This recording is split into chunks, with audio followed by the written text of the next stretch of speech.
Now let's move on from the politics of Adamawa State to Ekiti State, where there's another political crisis brewing, and I know that you are very well seized of the fact here.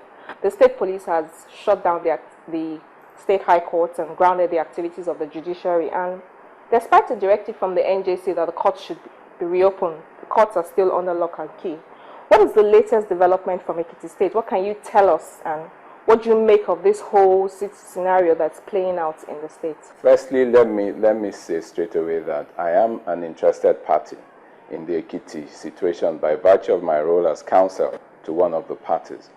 But I think beyond politics, it's a shame, a very big shame, for the police and police and soldiers, as have been made to understand by the Attorney General of Ekiti State, for policemen and soldiers to seal up court premises, to prevent litigants, members of staff of the judiciary, and anybody who has any legitimate business in that court premises from going in on the pretext that there are some security issues.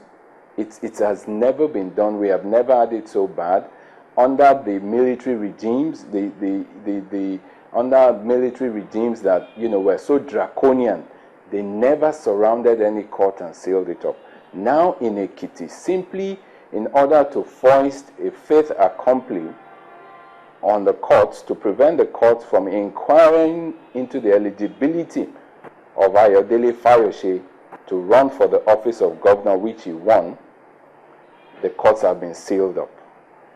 The game plan is to keep those courts sealed up until he's sworn in on the 16th of October. It's a shame that we can descend so low. Do you know this for a fact, that is the game plan?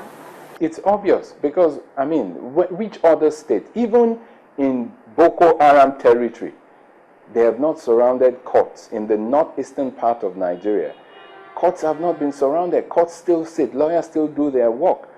Why then in Ekiti? Because there is a challenge to the eligibility of the governor, so-called governor-elect. It's a descent into anarchy, because if we cannot settle our disputes through the means of the rule of law, then it's the rule of arms that we're going to have. And that's what is going to happen in Ekiti. Because why will you prevent judges from doing their work? Now, in that court premises sealed up, you have the appeal court there. The Court of Appeal sits in that same premises. The state high courts are there. The federal high court, I understand, also used to be there. So right now, nobody can take any legal action in Ekiti just because of one man. Unfortunately, the judiciary can make laws, can make judgments, but enforcement lies with the police authorities. Who are the ones who have sealed up? Who exactly are the ones who have sealed up the court premises without any court order, under the pretext of some fabricated security issues. The thing is, if the courts sit and they listen or entertain this matter, they give their decision one way or the other, it is not the end of the matter. Whoever loses can appeal to the Court of Appeal and to the Supreme Court. Now, there's been allegations and counter-allegations of corruption against some of the judges in Ekiti State. Now, what do you make of these allegations, and how can we best protect our judges from political interference, corruption, and the likes? You see, unfortunately, in this kind of situation, allegations will always fly. The issue is, do they stick? Has anybody from any camp brought any concrete evidence that any judge has been compromised? There are means and procedures for all these things. If you have evidence that a judge has been compromised, do a petition to the NJC. Do a petition to the EFCC or whoever you have. Under this dispensation of the current CJN, we know a couple of judges have been sent packing from their offices when evidence has been brought before the NJC.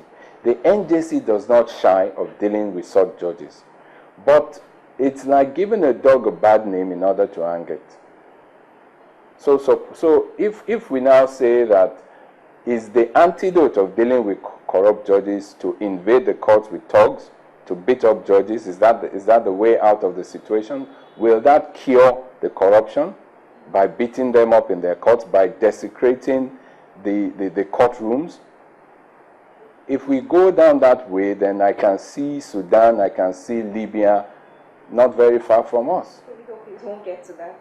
Well, because if I have a dispute with you and I cannot have it resolved by a constitutionally recognized process, then I'm going to come and rain blows, physical blows on you to have my way over you. That is what it means.